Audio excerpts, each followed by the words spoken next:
এই জাদুবিদ্যা সত্য, এবং এখনকার অনেক ভণ্ড যে কবিরাজগুলো বের হয়েছে, এরা জিনকে তাবে করে নিয়ে এই জিনদের মধ্য দিয়ে মানুষের মধ্যে জাদু ছড়িয়ে দিয়েছে, এবং এর ফলশ্রুতিতে বহু পরিবার ধ্বংস হয়ে যাচ্ছে।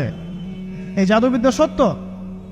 আরো একটা জিনিস সত্য, নবী সাল্লাল্লাহু আলাইহি ওয়াসাল্লাম বলেছেন ইন্না আইনাল হক, চোখের নজর সত্য। নবী করিম সাল্লাল্লাহু আলাইহি ওয়াসাল্লাম বলেছেন চোখের বদনজর সত্য। এই যে আমরা বলি ফেসবুকে এত বেশি ছবি দিয়েন না ভাই, ছবি তুলেন না, ছবি তুলেন না, বারবার যে বলি নিষেধ করি, কারণ কি জানেন? একটাই কারণ, বিকজ চোখ লাগাটা সত্য। মানুষের চোখ লাগে, এই কথা শুনলে অনেক মজুমদাররা হাসবে না? কথা বুঝতে পারেন নাই? কিন্তু এটা সত্য, কারণ নবী করিম সাল্লাল্লাহু আলাইহি ওয়াসাল্লাম যা বলেছেন সাদাকাল্লাহু ওয়া সাদাকা রাসূলুহুল কারীম, নবী যা বলেছেন, আল্লাহ যা বলেছেন চিরায়ত সত্য, এর বাইরে কোনো সত্য আছে? আচ্ছা দেখেন, আমি বললাম যে জাদুবিদ্যা সত্য, এই জাদুবিদ্যার চর্চা মানুষ করে, এখনো করে।